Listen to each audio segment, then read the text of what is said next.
नमस्कार, स्वागत है आपका न्यूज इंडिया में। मैं हूं आपके साथ अंजलि राजावत और सुबह के जैसा कि 9 बज चुके हैं और वक्त हो चुका है 9 बजे की 9 बड़ी खबरों का। और अलग अलग जगह से हमारे संवाददाता जुड़ेंगे और ये हमारे देखिए अलग अलग जगहों से हमारे 9 संवाददाता जुड़े हुए हैं। शुभम पांडे मुंबई से, रांची से हमारे संवाददाता जुड़े हुए हैं, राजीव मोहन, दीपांकर गुप्ता हमारे साथ जुड़े हुए हैं जम्मू से, दिल्ली से आनंद सिंह हमारे साथ जुड़े हुए हैं, विनीत श्रीवास्तव हमारे साथ जुड़े हुए हैं भोपाल से, प्रयागराज से हमारे संवाददाता जुड़े हुए हैं विकास मिश्रा, इसके अलावा नीरज मिश्रा हमारे साथ जुड़े हैं लखनऊ से। तो वहीं दिल्ली से हमारी संवाददाता भावना सिसोदिया है और हैदर अली हमारे साथ जुड़े हुए हैं गाजियाबाद से।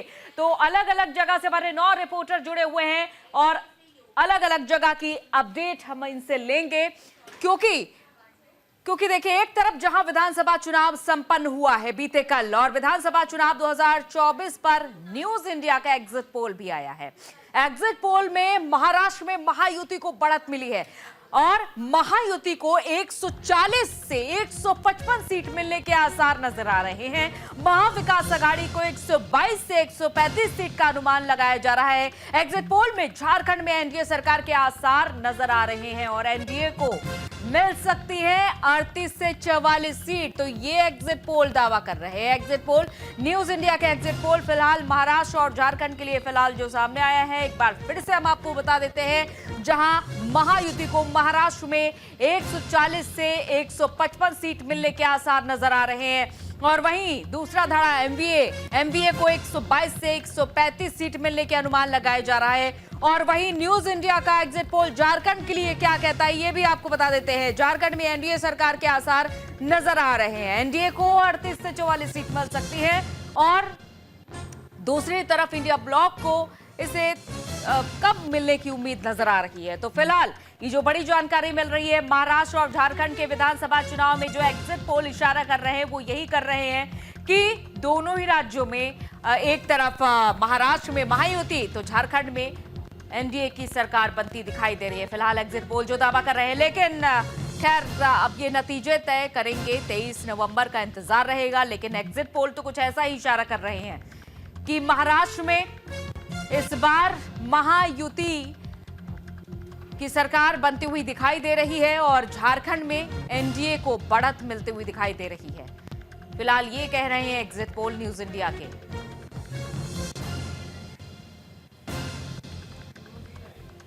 तो बीते कल चुनाव संपन्न हुए 20 नवंबर को। चुनाव से पहले तमाम राजनीतिक मुद्दे भी हावी रहे, चाहे झारखंड की सियासत में भी बात कर ले या फिर महाराष्ट्र, क्योंकि महाराष्ट्र में कई बार उठापटक भी देखने को मिली। एक दूसरे को तमाम सियासी दल पटकनी देते हुए नजर आए।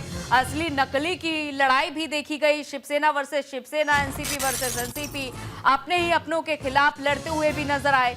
तो ये तमाम यहाँ पर राजनीतिक उलटफेर और इसके अलावा नारों में किसका ये भी देखा गया कि किसका समर्थन रहा और कौन विरोध करता रहा। बटेंगे तो कटेंगे से लेकर एक है तो सेफ है कि यहाँ पर राजनीति होती रही और दूसरी तरफ कौन किसको वोट करेगा ये भी तय किया गया। तो ये महाराष्ट्र की राजनीति में फिलहाल देखने को मिला। लेकिन अब जब बीते कल एग्जिट पोल आए तो एग्जिट पोल ये इशारा कर रहे हैं कि महाराष्ट्र में महायुति गठबंधन की सरकार बनती हुई दिखाई दे रही है और वहीं झारखंड की बात करें तो यहां पर एनडीए की सरकार बनती हुई दिखाई दे रही है। महायुति को 140 से 155 सीट मिलने के आसार नजर आ रहे हैं। महाविकास आघाड़ी को 122 से 135 सीट मिलने के अनुमान जताए जा रहे हैं। एग्जिट पोल झारखंड के लिए इशारा कर रहे हैं कि यहां पर भी एनडीए की सरकार बन सकती है और 38 से 44 सीट मिलने के यहां पर अनुमान जताया जा रहा है। और ये फिलहाल विधानसभा चुनाव 2024 पर न्यूज इंडिया का एग्जिट पोल निकलकर सामने आया है। हालांकि अब ठीक एक दिन बाद यानी कि 23 नवंबर को नतीजे आएंगे और नतीजों का भी सभी को इंतजार रहेगा। खैर एग्जिट पोल में काफी उतार चढ़ाव भी देखने को मिलता है कई बार, लेकिन न्यूज इंडिया का एग्जिट पोल फिलहाल ये कह रहा है कि महाराष्ट्र में महायुति की सरकार बन सकती है, ये अनुमान जताया जा रहा है।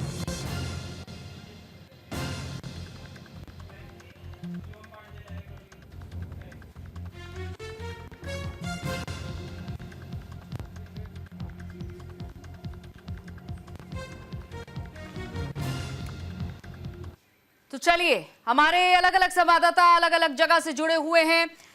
मुंबई से हमारे साथ शुभम पांडे जुड़े हुए हैं और रांची से हमारे संवाददाता जुड़े हुए हैं।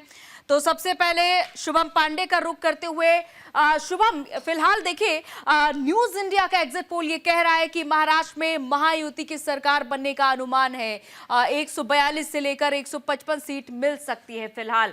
लेकिन अगर स्थिति देखी जाए वहां की, तो क्या स्थिति देखी गई है अभी तक की? देखिए, बिल्कुल महाराष्ट्र में कल 65% मतदान हुए हैं और जो एग्जिट पोल आ रहे हैं उसके मुताबिक महाराष्ट्र में महायुति यानी बीजेपी, एकनाथ शिंदे की शिवसेना और इनकी सरकार बनते हुए दिखाई दे रहा है, अजित पवार की एनसीपी के साथ महायुति की। देखिए, ये एग्जिट पोल इसकी वजह माना जाए क्योंकि महाराष्ट्र में जो वोटिंग परसेंट है वो शाम के वक्त काफी हद तक ज्यादा बढ़ते हुए दिखाई दे रहा है। पहले अनुमान लगाया जाता कि शायद 55% वोटिंग परसेंट ही रहेगा, लेकिन 65 शाम होते होते पाई गई। इसी वजह से जो एग्जिट पोल आए हैं वो सत्ताधारी पार्टी यानी महायुति के रुख में आए। लेकिन एग्जिट पोल की अगर हम बात करें तो लोकसभा चुनाव हो या हरियाणा चुनाव में भी देखा गया था कि उसमें कांग्रेस को बढ़त देखने को मिली थी, लेकिन जब नतीजे आए तो वाकई में हैरान कर दी। लोकसभा चुनाव में भी मेजोरिटी की सरकार उस वक्त बीजेपी को अकेले बनते हुए दिखाई दे रही थी, लेकिन 240 पे सिमट गई। तो आप देखना होगा कि जब 23 नवंबर को नतीजे आएंगे उसमें किसको जनादेश मिलता है। कई बार एग्जिट पोल भी फेल होते हैं, ऐसा नहीं कि एग्जिट पोल हमेशा सही होते हैं। तो अब देखना होगा कि जो यहाँ की ग्राउंड बेस्ड रियलिटी है, जो लोगों के मन में है, जो साइलेंट वोटर्स थे, उनका किस तरीके से अपनी बातों को लेकर वोट डाले हैं, ये देखना सबसे बड़ी दिलचस्प होगा। तो कुछ घंटे का इंतजार और, यानी तकरीबन हम कह सकते हैं यहाँ से 48 घंटे, जब 23 नवंबर की सुबह कुछ घंटे की तस्वीर साफ कर देगी कि महाराष्ट्र में किसकी सरकार बननी है और एग्जिट पोल जो आए हैं वो कितने सही हैं। कितने सही है एग्जिट पोल। और झारखंड की भी बात कर लेते हैं। राजीव मोहन हमारे साथ जुड़े हुए झारखंड से। राजीव मोहन, देखिए, वोटिंग परसेंटेज तो इस बार कहीं बेहतर रहा है झारखंड का। 2 चरणों में चुनाव हुए, लेकिन अब जो एग्जिट पोल आए हैं न्यूज इंडिया के, वो ये इशारा कर रहे हैं कि झारखंड में इस बार एनडीए की सरकार बन सकती है। तो फिलहाल क्या कहा जाए इन एग्जिट पोल को लेकर, क्योंकि आप तो वहां पर धरातल पर है, ग्राउंड जीरो पर है, क्या कुछ देखा अभी तक आपने? देखिए, झारखंड के धरातल की बात की जाए तो जिस प्रकार से एग्जिट पोल आए हैं, तो इस बार एग्जिट पोल को इससे इनकार नहीं किया जा सकता है। हालांकि ये तो एक संभावना है, एक अनुमान है कि एनडीए की सरकार को बढ़त मिल सकती है, एनडीए की सरकार यहाँ झारखंड में बनेगी। देखिए, फैक्टर क्या है? फैक्टर यह है कि झारखंड मुक्ति मोर्चा यहाँ पे महागठबंधन की सरकार को लीड कर रही है।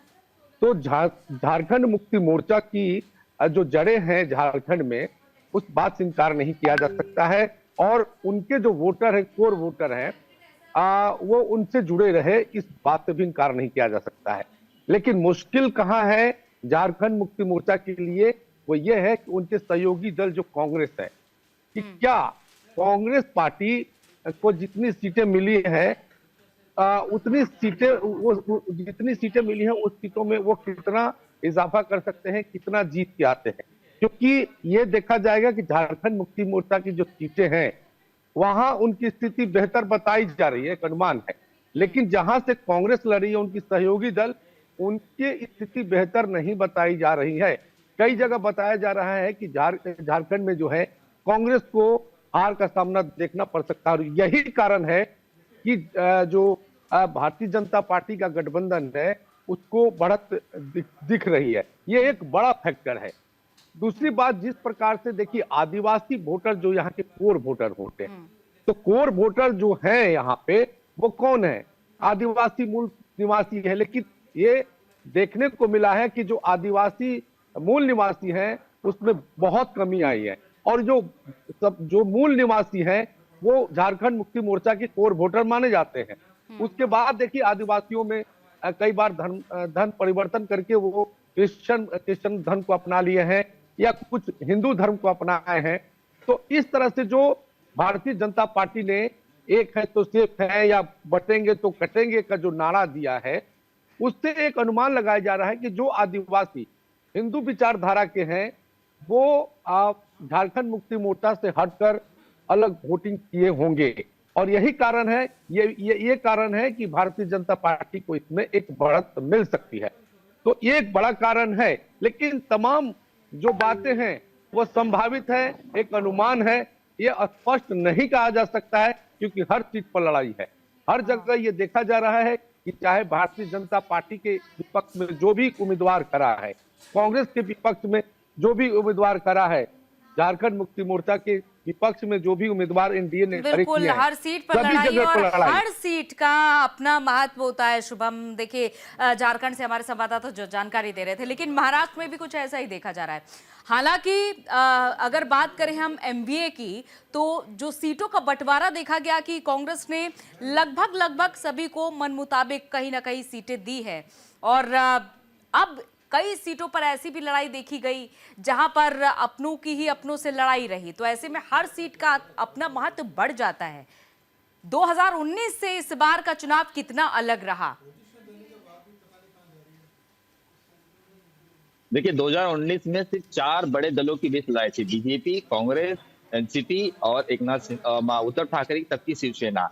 और बीजेपी और एकनाथ शिंदे उस वक्त शिवसेना साथ चल रही थी, कांग्रेस एनसीपी साथ में चुनाव लड़ी थी। तो जनादेश जो है उस वक्त भी किसी को नहीं दिया गया था। सीटें जो है ठीक ठाक आई थी, लेकिन उसके बाद महाराष्ट्र में जो तस्वीर बदली, उद्धव ठाकरे का बीजेपी के साथ अलग होना, सरकार बनी, महाविकास आघाड़ी बनी। 2022 में कहानी रिपीट होती है, एकनाथ शिंदे अलग हो जाते हैं, 2023 में अजित पवार अलग हो जाते हैं।